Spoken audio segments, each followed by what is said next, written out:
दोस्तों नमस्कार। G20 summit के होने के पहले से ही कहा जा रहा था कि यह भारत के लिए बहुत बड़ा अवसर है, जिससे हम अपनी कूटनीति को कई गुना मजबूत कर सकते हैं और भारत ने इसका फायदा उठाया भी। बता दें कि सऊदी अरब को लेकर पिछले कुछ दिनों से बहुत सी खबरें आ रही हैं, जो पाकिस्तान के लिए किसी बुरे सपने से कम नहीं है। साथ ही चीन भी हैरान रह गया, क्योंकि जिस तरह से भारत हर देश के साथ अपने कूटनीतिक संबंधों को मजबूत कर रहा है, उसे देखकर हर देश प्रभावित है और हमारी आज की पोस्ट भी इसी मुद्दे पर होने वाली है। तो चलिए अब सऊदी अरब और भारत को लेकर आ रही खबरों पर विस्तार से बात करते हैं। दरअसल भारत और सऊदी अरब की दोस्ती नेक्स्ट लेवल पर पहुंचने वाली है, जिसके तहत दोनों देशों ने G20 समिट के दौरान कई बड़े कदम उठाए। सऊदी अरब ने भारत के गुजरात की गिफ्ट सिटी में अपना ऑफिस खोलने की इच्छा जाहिर की है। आपको बता दें कि गिफ्ट सिटी को गुजरात में विकसित किया जा रहा है, जिसको फाइनेंशियल और इन्वेस्टमेंट हब के रूप में स्थापित किया जाएगा। इस सिटी में आर्थिक गतिविधियां भारत के दूसरे शहरों के मुकाबले बड़ी तेजी से की जा सकेगी, इसीलिए इसका बुनियादी इंफ्रास्ट्रक्चर इसी लिहाज से विकसित किया जा रहा है। ऐसे में जब सऊदी अरब पहले से भारत में निवेश को बढ़ा रहा है, उसके बाद इस शहर में अपना ऑफिस खोलता है, तो G20 समिट के दौरान पीएम नरेंद्र मोदी और सऊदी अरब के क्राउन प्रिंस मोहम्मद बिन सलमान के बीच काफी लंबी और सकारात्मक बातचीत देखने को मिली।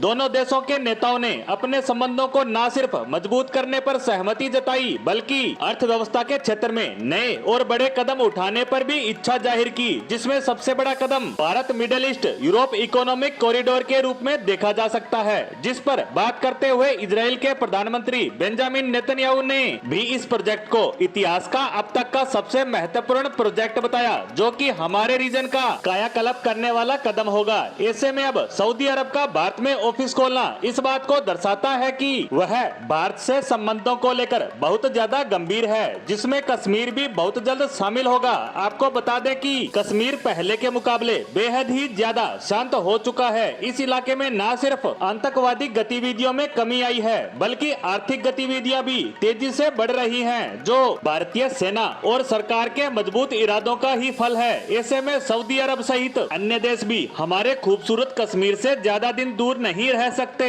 यह क्षेत्र बहुत सालों तक अलगाववाद से पीड़ित रहा है और इसी वजह से यहाँ निवेश नहीं हो पाया, और अब यहाँ सब कुछ सामान्य हो रहा है, तो निवेश की संभावनाएं भी बढ़ती जा रही हैं। लेकिन यह सब देखकर सबसे ज्यादा दुखी है पाकिस्तान। उसके दुखी होने के एक नहीं बहुत सारे रीजन है, क्योंकि सऊदी अरब भारत में ऑफिस तो खोल ही रहा है, इसके साथ साथ दोनों देशों में 50 से भी ज्यादा MOU साइन किए गए, जिसमें निवेश, केमिकल, एडवांस मैन्युफैक्चरिंग को लेकर दोनों देशों में आपसी सहमति बनी, और यही सब पाकिस्तान के लिए बर्दाश्त करना बस के बाहर होता जा रहा है। आपको बता दें कि क्राउन प्रिंस मोहम्मद बिन सलमान G20 बैठक में शामिल होने से पहले पाकिस्तान जाने वाले थे, लेकिन ऐन वक्त पर उन्होंने ये दौरा रद्द कर दिया और सीधा भारत पहुंच गए, जो ये साफ तौर पर दर्शाता है कि ये मुस्लिम देश भी अब पाकिस्तान को भाव नहीं देते। इन सब खबरों के बीच संभावनाएं तो ये भी जताई जा रही है कि आने वाले समय में भारत में मुस्लिम जनसंख्या को देखते हुए ये अरब देश भारत को भी OIC में शामिल कर सकते हैं, जो